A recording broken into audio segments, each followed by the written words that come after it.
مصیبت سے نکالنے کے لیے پیش کرتی ہے. لیکن قرآن مجید نے ان سب سے بڑھ کر ایک سولوشن پیش کیا ہے. علامہ طباطبائی اپنی تفسیر المیزان میں وہ بہترین سولوشن، وہ بہترین طریقہ کار، وہ بہترین راستہ بیان کیا ہے جس کے ذریعے انسان اپنے تمام تر مشکلات پر فائق آ سکتا ہے، ان سب کو پیچھے رکھ سکتا ہے.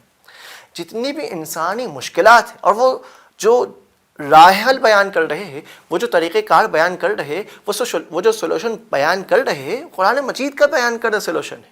کہ قرآن مجید انسانی لائف میں جو انسانی مشکلات ہیں اس کو فیس کرنے کے لیے قرآن کیا طریقہ کار پیش کر رہا ہے.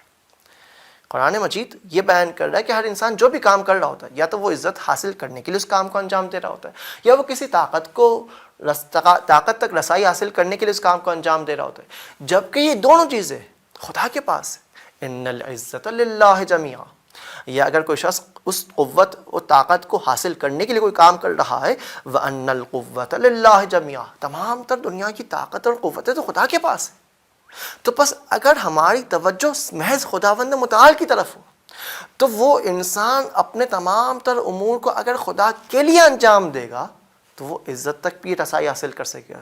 اس کو دنیا کا طاقتور ترین ہستی کی حمایت اور سپورٹ بھی اس کو حاصل ہوگا. اور پھر جب اسے کوئی بھی مشکل کا سامنا ہوگا تب وہ اس مشکل سے نہ گھبرائے گا، بلکہ اس مشکل کے وقت وہ صبر کر پائے گا. اپنی اس لامحدود طاقت کے سہارے سے وہ اپنے پیروں پر کھڑا رہ پائے گا.